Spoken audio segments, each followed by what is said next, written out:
जय बलियार भुज बलभद्र जगतर नाथ जय जगन्नाथ जय माँ सुभद्रा। आज मु विश्व प्रसिद्ध पुरी रथଯାତ୍ରାर प्रथम शेष जाए निर्माण किभଳି भाବରେ हुए एवं केउं पर्याय अनुसार हुए ताहा देखाइबी।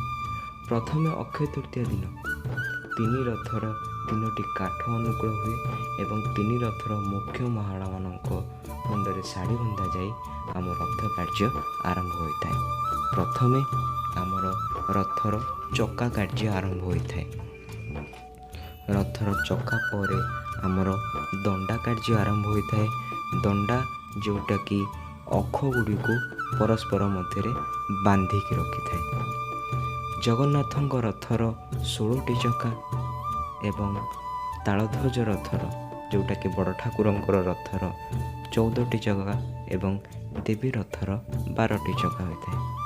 अख सह दंडा को बांधिकी रखापी संजोग कर रखापी जो कंटार व्यवहार होता है ता ना हूँ दंडा बिड़िया। रथ काठ को परस्पर सह संजोग कर रखापी 70 रु 72 प्रकार कंटा व्यवहृत होता है जोटा कि कमार जाड़ी बा ओझा महाराणा मानक द्वारा प्रस्तुत होता है। 6 mm रु आरंभ कर 25 mm पर्यंत मोटे विशिष्ट कंटा रथरे लगी थाए। जेपरी बढ़ई मानकर प्रथमे चक्का कार्य आरंभ होता है सेपरी ओझा महाराणा मानकर प्रथमे अरकंटा एवं तापर पंदारी तापर बड़ा एवं गरगरा कंटा पर्यायक्रमे आरंभ होता है।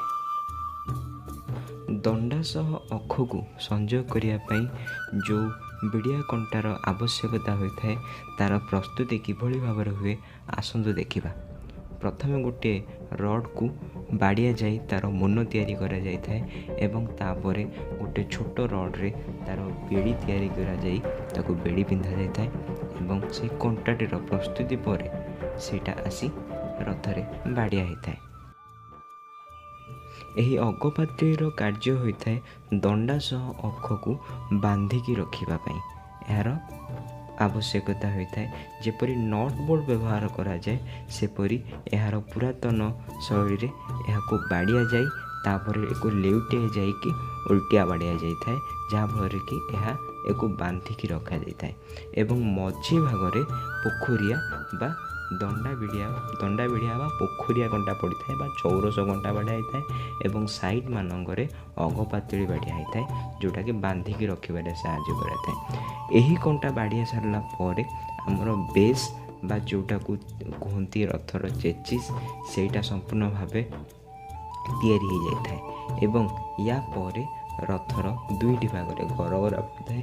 गरगरा मझिरे उठी थाए चारि कोणरे चारिटा काठ जोटा कि रथर कह जाए पिलर जमती गोटे घर थाए पिलर जमी थाए जोटा कि घर भारसाम्यटा को बालांस करता है सेमती गरगरा रथर भारसाम्य को बालांस करता है एवं समस्त प्रकार भार ता ऊपर ही रही है।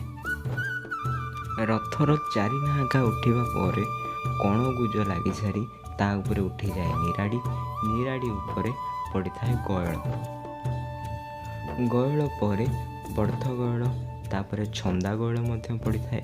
छंदा गयल को बांधिकी रखापी जेपरी आमर दंडारे अगपातली बाड़िया होता है सेपरी छंदा गयल को बांधिकी रखापी गयल प्रस्तुत होता है। गयल कंटा लगी थाए। ये जो जिनस देखिपुं यहाँ हूँ जलजंत्र जो थी कि ठाकुरंकर जो रथर पार्श्व देवादेवी मानकर पार्श्व देवादेवी मान रही था एवं यहीटा हूँ कणगुज एवं जलजंत्र को बांधिकी रखापी या जोटा पड़ी थाए सेटा हूँ निराड़ी। रथ निर्माण में विभिन्न प्रकार सेवायत नियोजित होती जेपरी काठ कार्य बढ़ई सेवायत लगी लुहार कार्य ओझा बा कमार सेवायत लगी विभिन्न प्रकार भार जातीय द्रव्य उठाइवाई भई सेवायत मैंने लगी एवं रूपकार विभिन्न प्रकार मूर्ति गढ़ापी रूपकार ଉପକାର ନିଯୁକ୍ତି ହେଇଥାନ୍ତି ଏବଂ ବିଭିନ୍ନ ପ୍ରକାର ଚିତ୍ରକଳା କରିବା ପାଇଁ ଚିତ୍ରକର କାରିଗର ମଧ୍ୟ ନିଯୁକ୍ତି ହେଇଥାନ୍ତି।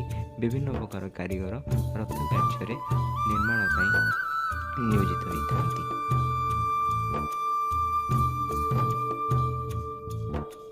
ଚାରି ନାହାକା ଉଠିଗଲା ପରେ ତା ଉପରେ ଉଠିଯାଏ ଚଉତା ଏବଂ ଛକାଟ। ଚଉତା ଛକାଟ ଉଠିଯିବା ପରେ ତାପରେ ପ୍ରଥମ ଭୁଇଁ, ଦ୍ୱିତୀୟ ଭୁଇଁ ଏବଂ ପ୍ରଥମ କଇଁଚି, ଦ୍ୱିତୀୟ କଇଁଚି ଏପରିକି ପର୍ଯ୍ୟାୟକ୍ରମେ ଉପରକୁ କାର୍ଯ୍ୟ ବଢ଼ି ବଢ଼ି ଚାଲିଥାଏ। ପ୍ରଥମ ଭୁଇଁ, ଦ୍ୱିତୀୟ ଭୁଇଁ ପରେ ତାକୁ ଲାଗି ପାଖୁଡ଼ା ଉଠିଥାଏ। ପାଖୁଡ଼ା ପରେ ସଭା ଉପରି ଭାଗରେ ଲାଗିଥାଏ ପୋଟଳ, 13 ପରସ୍ତ ପୋଟଳ। ଏଇ ଯେଉଁ କାଠର ପ୍ରସ୍ତୁତି ଅଂଶବିଶେଷଟିକୁ ଦେଖିପାରୁଛନ୍ତି, ଏ ହେଉଛି ରଥର ଦୁଆର। ୟାକୁ କୁହାଯାଏ ରଥର ଦୁଆର ଆଉ ଏବଂ ଏହା ନାଟ ଗୋଡ଼ ଉପରେ ଠିଆ ହୋଇଥାଏ।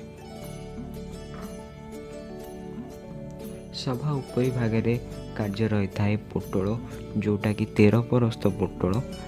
13 ପରସ୍ତ ପୋଟଳକୁ ବାନ୍ଧିକି ରଖିବା ପାଇଁ କମାରଶାଳରେ ତିଆରି ହୋଇଥାଏ ସବୁଠାରୁ ବଡ଼ କଣ୍ଟା, ଯେଉଁ କଣ୍ଟାର ନାଁ ହେଉଛି ଜଙ୍ଘା କଣ୍ଟା। ଯଦି ଆପଣ ଏଇ ଜଙ୍ଘା କଣ୍ଟାଟିର ପ୍ରସ୍ତୁତି ଦେଖିବାକୁ ଚାହୁଁଛନ୍ତି, ଏହା କିଭଳି ଭାବରେ ପ୍ରସ୍ତୁତି ହୋଇଥାଏ, ଏହା ଆମ ଚ୍ୟାନେଲରେ ଅଛି, ଆପଣ ଦେଖିପାରିବେ। ଏହି 13 ପରସ୍ତ ପୋଟଳକୁ ବାନ୍ଧିକି ରଖିବା ପାଇଁ ଗୋଟିଏ କଣ୍ଟା ପ୍ରସ୍ତୁତି ହେଉଥାଏ, ଯେଉଁ କଣ୍ଟାଟିର ନାଁ ହେଉଛି ଜଙ୍ଘା। ଆଉ ଏହି ଜଙ୍ଘାର ଉଚ୍ଚତା 3.5 ଫୁଟରୁ 4 ଫୁଟ ହୋଇଥାଏ ଏବଂ ଏହି ଜଙ୍ଘା 13 ପରସ୍ତ ପୋଟଳ ଏବଂ ପାରା ଭାଡ଼ିକୁ ବାନ୍ଧିକି ରଖିଥାଏ।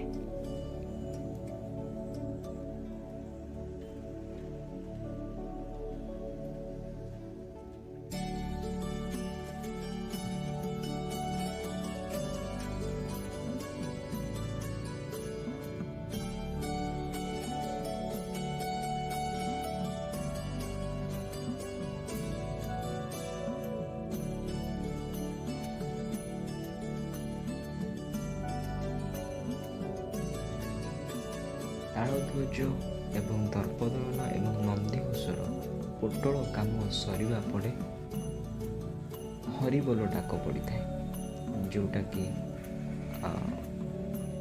3 ରଥର ପୋଟଳ ଉଠିଯିବାର ସୂଚକ ହୋଇଥାଏ। ଆଉ ସେମାନେ ଖୁସିରେ ମଧ୍ୟ ହରିବୋଲ ପକାଇଥାନ୍ତି।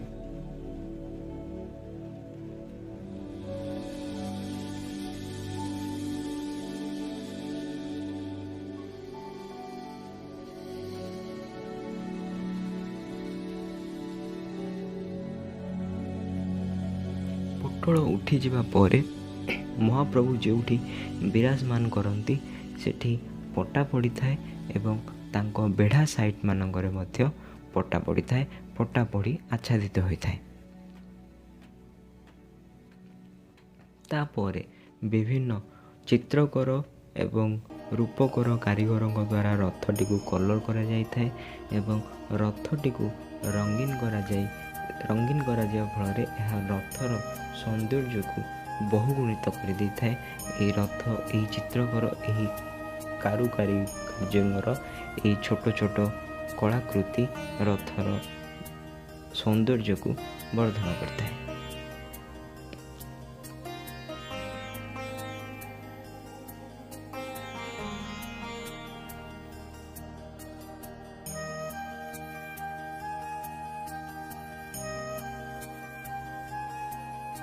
ଉପରି ଭାଗର କାର୍ଯ୍ୟ ସରିଲା ପରେ ଏବେ ଉଠିଥାଏ ରଥର ଦୁଆର। ଏହି ଦୁଆର ନାଟ ଗୋଡ଼ ଉପରେ ଏଇ ଯେଉଁ ଦୃଶ୍ୟଟି ଦେଖିପାରୁଛନ୍ତି, ଏହା ହେଉଛି ନାଟ ଗୋଡ଼। ସେପଟେ ରୂପକାର ବା ଚିତ୍ରକର କାରିଗରଙ୍କ ଦ୍ୱାରା କଳସୀ ଏବଂ ଶୁଆ ପ୍ରସ୍ତୁତି ହୋଇଥାଏ, ଯାହାକି ରଥର ଉପରି ଭାଗରେ ଲାଗିଥାଏ।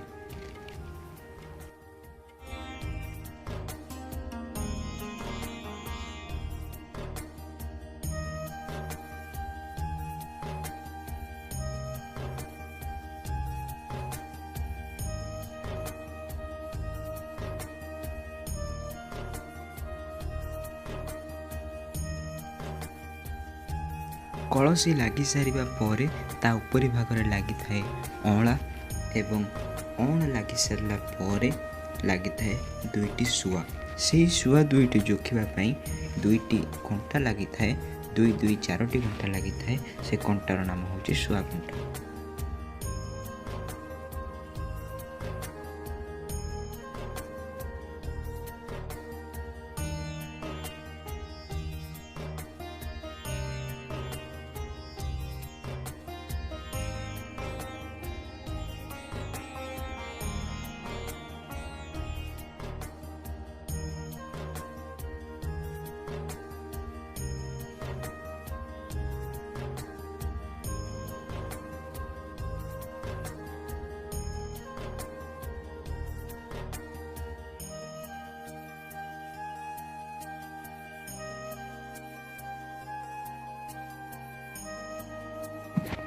जेपरी रथ कार्य एपटे चली थाए सेपटे चित्रकर बा रूपकर कारीगर द्वारा चली थाए चित्रकला बा जलजंत्र जो पार्श्व देवादेवी माने रही थांती से होता है जलजंत्र ताकू मध्य प्रतिवर्ष चित्रित करा जाय थाए।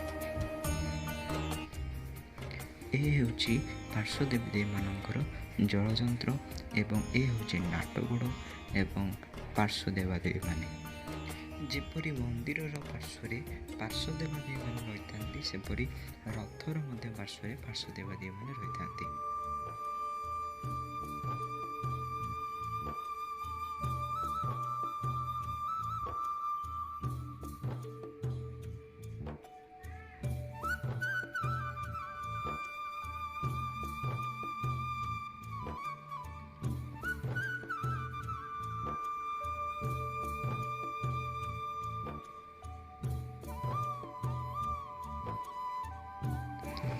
पार्श्व देवादेवी चित्रित होगा सहित एपटे रथ मध्य चित्रित होता है कणकुज एवं चक मध्य चित्रित होता है जहाँकि रूपकर कारीगर मान द्वारा संपन्न होता है। ये होते सखी माने एमाने मध्य रथर पार्श्व लगी था।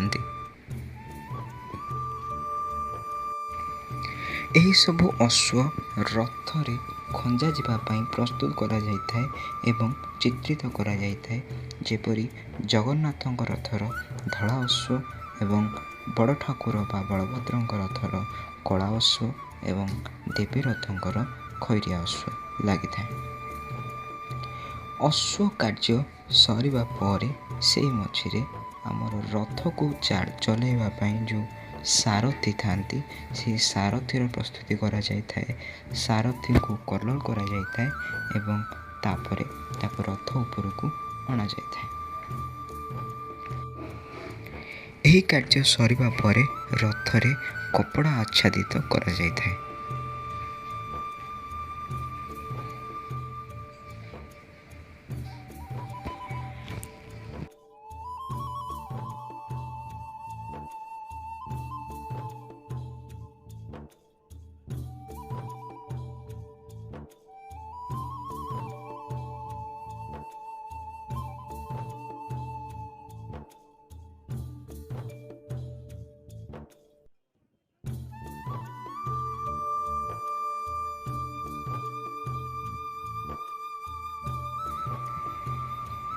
ए होची महाप्रभुंकर आसन जोटिकी महाप्रभु विराजमान करथांती।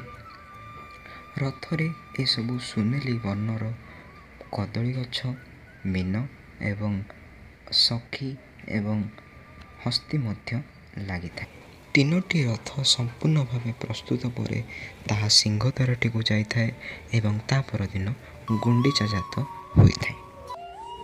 आमे समस्ते जो महाप्रभुंकर भक्त तांकरी रथ किभली भाव निर्माण करा जाए ताहाकू जानिबा पई आपण आपनक संपर्कियों सह ए वीडियोटी को शेयर करंतु एवं एही वीडियो करिबा पई बहुत परिश्रम मध्य लागिछि।